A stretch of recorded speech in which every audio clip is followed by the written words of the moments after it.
Mga kabusing, welcome back to my vlog.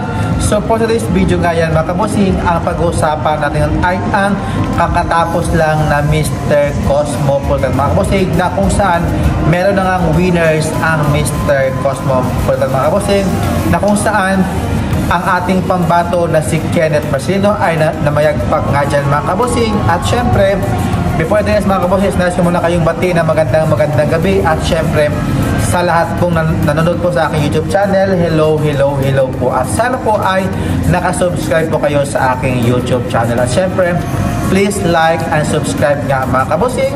At syempre, huwag na nating patagalin mga kabusing ang ating mainit na Mr. Cosmopolitan mga kabusing, na kung saan grabe mga kabusing yung kanilang pa-live mga kabusing, na hindi ko talaga ina-expect na gano'n yung kanilang live doon sa Facebook, na sobrang hina talaga ng kanilang audio, yung kanilang tone mga kabusing, sobrang hina talaga, hindi po talaga marinig mga kabusing kung naka-loudspeaker nga mga kabusing.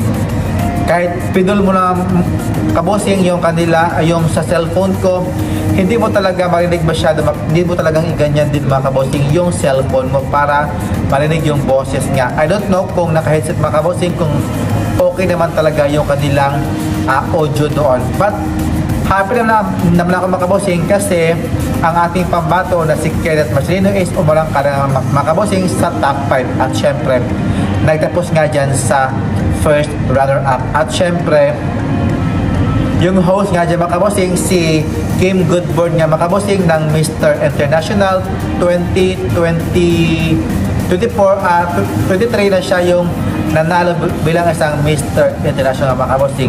At syempre,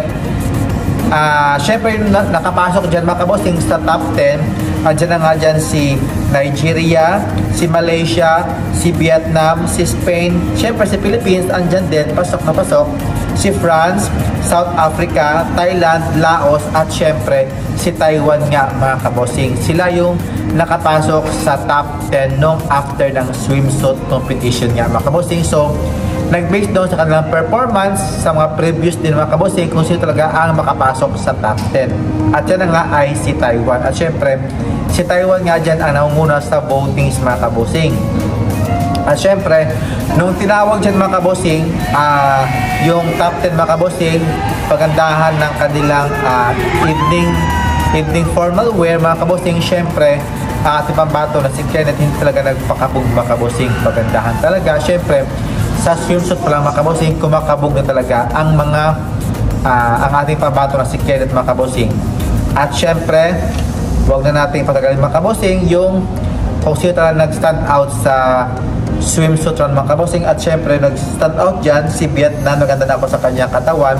Si Laos, maganda rin mga kabosing. Si Taiwan mga kabosing, no?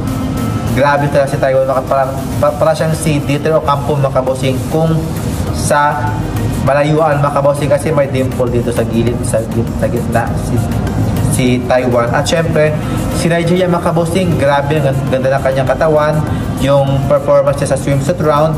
At syempre, si Philippines mga kabosing, grabe din mga kabosing, kahit hindi masyadong bongga yung kanyang katawan, yung kanyang performance niya, swabing-swabe naman mga kabosing. At syempre, yung si Thailand mga kabosing, ang liit na kanyang katawan, no, hindi masyadong talaga ang haba ng katawan niya, pero overall, okay na okay sa akin mga kabosing. Kaya lang hindi nakapasok si Myanmar mga kabosing, sad to say. I'm so sad mga kabosing, si Myanmar hindi nakapasok. At si Nepal mga kabosing. At syempre mga kabosing, nung tinawag nga dyan yung top 5 mga kabosing, at syempre yung pumasok dyan sa top 5, si France, si Taiwan, si Philippines, South Africa, at si Vietnam nga mga kabosing. At syempre, nung tinawag dyan mga kabosing si Philippines, hindi niya talaga ma-expect mga kabosing na makapasok sa top 5 mga kabosing. Grabe talaga. I'm so happy na tuloy-tuloy talaga yung laban ni Kenneth Marcelino mga kabosing, parang hanggang sa dulo nga mga kabosing sa top 5. Kaya I'm so happy na galing talaga ni Kenneth, no, when it comes sa kanyang Q&A din mga kabosing. Pasok na pasok sa mga yung kanyang question and answer, yung sagutan niya mga kabosing, no, grabe ang ganda ng kanyang sagot din doon. very powerful din nga mga kabosing about sa noble heart niya. Yun yung sabi niya. At syempre, yung nag-fourth runner-up dyan mga kabosing, si France nga. At yung nag-third runner-up naman, si Vietnam.